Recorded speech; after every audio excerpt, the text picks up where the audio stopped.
Vamos lá, pessoal, mais uma questão, questão número 4, e uma questão também de ato administrativo.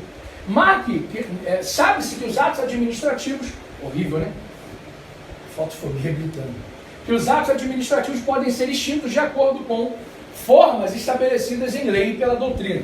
Sobre esse tema, marque a assertiva incorreta, tem que ser marca errada. Letra A.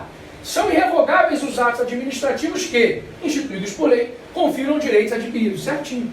Pessoal, quando o ato administrativo, ele é instituído por lei e ele já conferiu direito administrativo, a gente fala que esse ato administrativo ele está exaurido.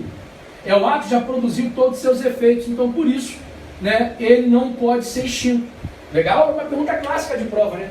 Ato administrativo discricionário exaurido não pode ser extinto por revogação. Por quê? Porque ele já produziu todos os seus efeitos. Não pode ser revogado. Legal? Tá bom. Letra B. A retroatividade dos efeitos da invalidação dos atos retira fundamento de premissa que a nulidade não se convalida com o decurso do tempo. Então vamos lá, lê com calma. A retroatividade dos efeitos da invalidação dos atos administrativos retira fundamento da premissa de que a nulidade não se convalida. Certinho, vamos lá para você entender isso aqui. Ó, quando a gente vai tratar de um ato administrativo, que ele é inválido, a gente tem que fazer duas perguntas. Se ele pode ser convalidado ou se ele não pode ser convalidado. Legal? Se ele pode ser convalidado, é porque ele é anulável. E aí, a priori, a administração pode convalidar e ele produz efeitos. Agora, se ele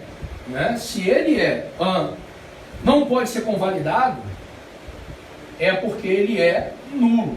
Legal? E, obviamente, como é que se diz? O passar do tempo não vai convalidar. Agora, a gente sabe que, ao se tratar da administração, o prazo para anular esse ato administrativo é de 5 anos para as pessoas que têm boa fé. Por quê? Porque, na verdade, se a pessoa tem má fé, esse prazo de 5 anos não se aplica. Legal? Então, teoricamente, essa questão está certa, mas ela tem que fazer esses contornos aqui que ela não coloca, que é a questão do sujeito de boa fé. Tá bom? Agora, via de regra está certa. Se o ato ele pode ser convalidado, ele é anulável. A administração convalida e a vida segue. Agora, se ele não pode ser convalidado, ele é nulo. E o passar do tempo não vai trazer nenhum efeito para isso. Exceto quando se tratar da pessoa de boa fé, que eu tenho 5 anos da decadência. Tá bom? Letra C. A administração pública pode revogar seus próprios atos por razões de conveniência e oportunidade, o que consiste na expressão da autotutela. Certinho. Pessoal, o que é autotutela? Autotutela é quando a administração pública vai rever seus próprios atos. E quando a administração rever seus próprios atos, ela pode adotar as seguintes condutas. Primeiro, manter o ato. Ninguém fala isso, né? Eu lembro que a primeira vez que eu escutei isso aqui foi numa aula de um grande professor amigo meu, que ele falou, a administração pública faz autotutela, ela vai rever o ato administrativo, e se não tem problema nenhum, ela mantém. Pronto. Agora, o problema é que ela pode revogar, E quando é que ela vai revogar? Quando, apesar de legal e perfeito, esse ato é inconveniente e inoportuno. Ela pode anular. Quando é que ela vai anular? É quando esse ato tem vício de ilegalidade, ele viola a lei. Ou ela pode convalidar. Quando é que a administração vai convalidar? A administração pública vai convalidar quando esse ato administrativo tem vício. Então, não entendi, professor. Entendeu sim. Acabei de falar. Se esse vício não pode ser sanado, eu estou diante de um ato administrativo que tem que ser anulado. Agora, se esse vício pode ser sanado, eu estou diante de um ato administrativo que pode ser convalidado. Perfeito? Então, essas são as consequências da autotutela. Então, por isso, a letra B está certa, mas ele quer que você marque incorreto. Letra C, a administração pública pode... Não, letra C que está correta. Letra A, B e C estão corretas.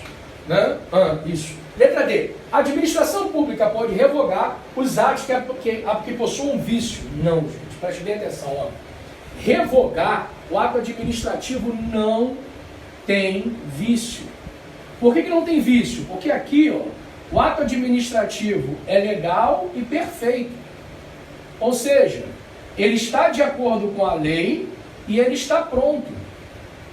O problema é que ele é inconveniente e inoportuno. Mas na revogação, o ato não tem vício. Quando que o ato apresenta vício? É na anulação, o vício não pode ser sanado. Então, na revogação, o ato não tem vício, por isso que a letra D está errada. A administração pode revogar seus atos que possuam vício, não, ela pode anular, e nem pode, né? Deve anular, né? Os atos que têm vício que os tornam ilegais, perfeito? Ainda que o ato revogatório não tenha sido determinado pelo Poder Judiciário, né? Aí seria, ainda que o ato anulatório, não revogatório, anulatório, não tenha sido determinado pelo Poder Judiciário. Então, na verdade, a letra D está errada, e se eu fosse corrigir a letra D, ficaria assim, ó. A administração pública deve anular os atos que apresentem vício que os tornem ilegais, deve, não pode, ainda que o ato anulatório não tenha sido determinado pelo Poder Judiciário. Aí estaria sendo fruto da autotutela, que é o poder que a administração tem de rever seus atos de ofício, independente de ordem do Poder Judiciário. Aí ela pode manter, revogar, anular e convalidar. Perfeito? O erro da letra D é que ele falou que o ato que tem vício, né, tem que ser revogado. Não, na revogação, o ato não tem vício. Perfeito? Letra E. O dever de anular pode ser excepcionalmente flexibilizado quando, né, a manutenção do ato viciado se justificar por segurança jurídica e interesse público. Né? Na verdade, seria interesse público e social. Tá? Mas vamos lá, é a mesma coisa. Nesse contexto é a mesma coisa. Vamos você entender isso aqui, ó. A gente sabe que a administração pública, quando tem um ato administrativo, né, que ele tem vício, não pode ser sanado, a administração pública deve anular. Tá? Isso aqui é discussão, coisa e tal, mas aí eu te apresento a súmula 473 do STF, que está escrito isso. Quando o ato tem vício, a administração pública e o Poder Judiciário devem anular. Tá bom? Bom. Contudo, a gente sabe que esse dever, ele pode sofrer mitigação. Professor, eu não sou do direito. O que é mitigação? Relativização. Ou seja, quando houver motivos de segurança jurídica e interesse público, né, interesse social, é possível que a administração pública, mesmo reconhecendo que esse ato tem um vício que não pode ser sanado, que inclusive viola a lei, por motivo de segurança jurídica e interesse social, ela vai deixar de anular o ato administrativo. Então esse deve não é um deve absoluto, é um deve relativo. Por quê? Porque por motivo de segurança jurídica e interesse social, que pode também ser chamado de interesse público, mesmo que a administração reconheça esse vício que não possa ser sanado, ela não vai anular o ato administrativo. É aquela máxima, pessoal, de ruim com ele, pior sem ele, né? Quantas vezes a gente já fez isso na vida, né? Ruim com ele, ruim com ela, pior sem ele, pior sem ela, né? A administração também faz isso. Então, por isso, a letra E está certinha, né? Já que ele quer que a gente marque a incorreta, a letra E está certa. Até a próxima.